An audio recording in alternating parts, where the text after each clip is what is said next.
허공이라는 말은 우리가 아무런 의심 없이 오랫동안 사용해온 말이죠. 한자로는 빌허자와 빌공자로 글자 그대로 텅 빈 공간, 드넓은 우주 공간을 이르는 말인데요. 그런데 우리가 아무것도 없이 비어있다고 굳게 믿어왔던 이 공간이 실제로는 그 무엇으로 가득 차 있다고 합니다. 이른바 암흑 물질, 암흑 에너지라고 하는데요. 색깔이 검어서 암흑이 아니라 우리가 잘 알 수 없다고 해서 붙여진 이름입니다. 없는 줄 알았는데 실제로는 있는 그 정체불명의 물질을 오늘 별소리 다 듣겠네에서 자세히 들어보겠습니다. 함께 가보시죠. 안녕하세요. 16번째 별소리를 전해드리게 된 홍성욱입니다.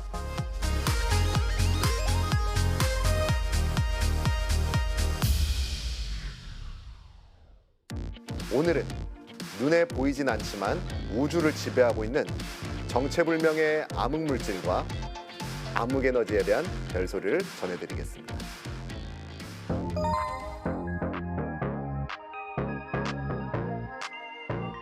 네, 먼저 암흑이라고 하면 스타워즈에 나오는 것처럼 사악하거나 비밀스러운 걸 떠올릴 수 있는데 암흑물질과 암흑에너지는 그런 건 아니에요.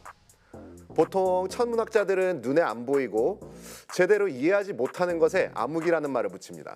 우리가 눈으로 볼 수 있고 만질 수 있는 원자로 이루어진 물질은 우리 우주 전체 에너지에서 5%밖에 되지 않아요. 그렇다면 아직 95%는 우리 눈에 보이지도 않고 정확히 무엇인지 파악하지 못했다는 뜻이겠죠. 여기서 보이지 않는 95% 중 25%를 암흑물질이라고 하는데요. 보통 물질은 빛을 반사하니까 우리가 색과 형태를 볼 수 있는 건데 이 암흑물질은 빛과 거의 상호작용을 하지 않아요. 그래서 직접 볼 수가 없는 거죠. 하지만 워낙 양이 많아서 중력을 통해 보통 물질이 우리 우주에 퍼져 있는 모양을 좌지우지할 수 있어요. 특히 우주 공간에는 물질이 아무렇게나 퍼져 있지 않고 수억 광년 구조로 그물 모양을 띠고 있어요. 이것을 우주 거대 구조라고 하는데 암흑물질이 여기에 아주 큰 영향을 줍니다. 다음으로 95% 중에서 암흑물질을 뺀 나머지 70%를 암흑에너지라고 하는데요. 사실 영화 어벤져스 1편에서 암흑에너지 연구소라는 기관이 나와요. 하지만 거기서 말하는 암흑에너지는 인피니티 스톤을 말하는 거고 실제 우리 우주의 암흑에너지를 뜻하지는 않습니다. 왜 물질이 아니라 뜬금없이 에너지라고 부르냐면 도무지 물질과는 비슷한 성질을 갖고 있지 않아서 그래요. 예를 들어서 우리가 엿이 있으면 엿을 길쭉하게 늘리면 엿의 전체 양은 정해져 있으니까 길이가 늘어나면 대신 두께가 가늘어지겠죠.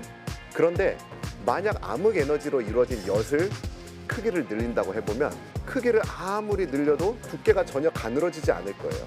이렇게 이상한 성질을 갖고 있기 때문에 물질이라고 불러줄 수가 없어서 그냥 암흑에너지라고 부릅니다.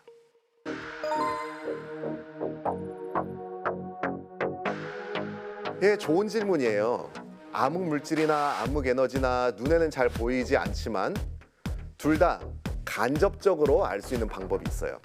우선 암흑물질의 존재는 별, 은하 또는 은하가 수백 개 이상이 모인 은하단의 운동을 연구하면서 알게 됐습니다. 천체를 보시면요, 가스가 있는 부분이 밝게 빛나요. 만약에 이 가스가 이 천체에 있는 물질의 전부라면 뉴턴의 중력 이론을 통해 주변에 있는 천체가 어떤 속도로 움직일지를 예상할 수 있어요.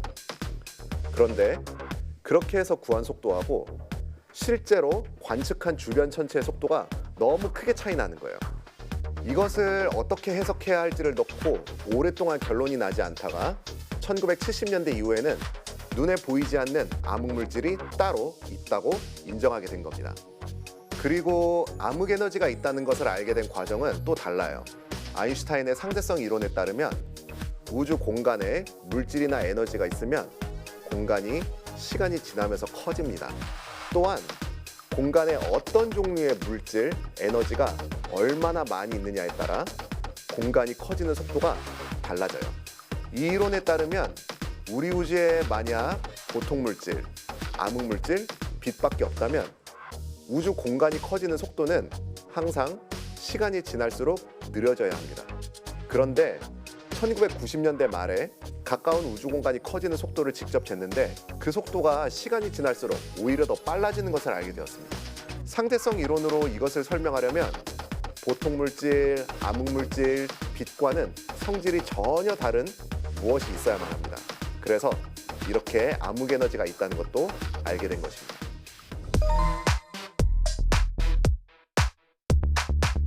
네, 먼저 암흑 에너지는 없다라는 주장은 1A형 초신성이라고 하는 특별한 천체를 연구하면서 나온 주장입니다.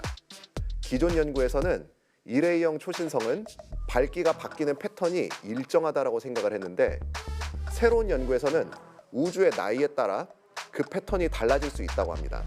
그래서 앞선 연구에서 1A형 초신성을 이용해 쟀다는 은하까지의 거리가 잘못되었다는 것이고 결론적으로는 시간에 따라서 우주 공간이 커지는 속도를 예측한 것도 잘못됐다는 내용이죠.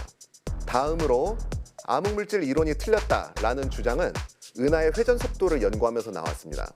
다양한 은하의 회전 속도 정보를 알게 되면서 단순한 암흑물질 이론으로는 설명하기 어려운 사례가 나타나기 시작했습니다. 그래서 이 연구에서는 암흑물질이 있다면 특별한 성질을 띄어야 한다고 주장했습니다. 또는 뉴턴의 중력 이론을 고친다면 암흑물질이 없어도 은하의 회전 속도를 예측할 수 있다고 주장한 거죠. 위의 두 주장을 제외하면 아직 우주 배경 복사나 우주 거대 구조 등을 이용한 다양한 연구에서는 대부분 암흑물질과 암흑 에너지가 있어야 한다고 결론 내립니다. 하지만 위의 주장을 통해 암흑물질과 암흑 에너지의 성질에 대해 좀 더 고민해 볼 필요는 있을 것 같습니다. 암흑물질과 암흑 에너지를 제대로 이해하려면 우주를 아주 넓고 깊게 바라보면서 수많은 은하가 어떻게 우주 공간에 퍼져 있는지를 알아봐야 합니다. 이를 위해 한국천문연구원에서는 암흑 에너지 분광기기 DESI라고 하는 대규모 국제 공동 프로젝트에 참여하고 있는데요. 가느다란 광섬유가 달려있는 로봇을 이용해서 천체의 스펙트럼을 정밀하게 관측할 수 있습니다. 이를 통해 먼 우주에 있는 은하의 3차원 지도를 만드는 것이 DESI의 목표죠. 현재 DESI 프로젝트를 홍보하기 위한 멋진 플라네타리움 영상도 만들어지고 있는데요. 올해 중에는 가까운 과학관에서 보실 수 있을 테니 여러분의 많은 관심 부탁드리면서 이상으로 오늘의 별소리를 마치겠습니다.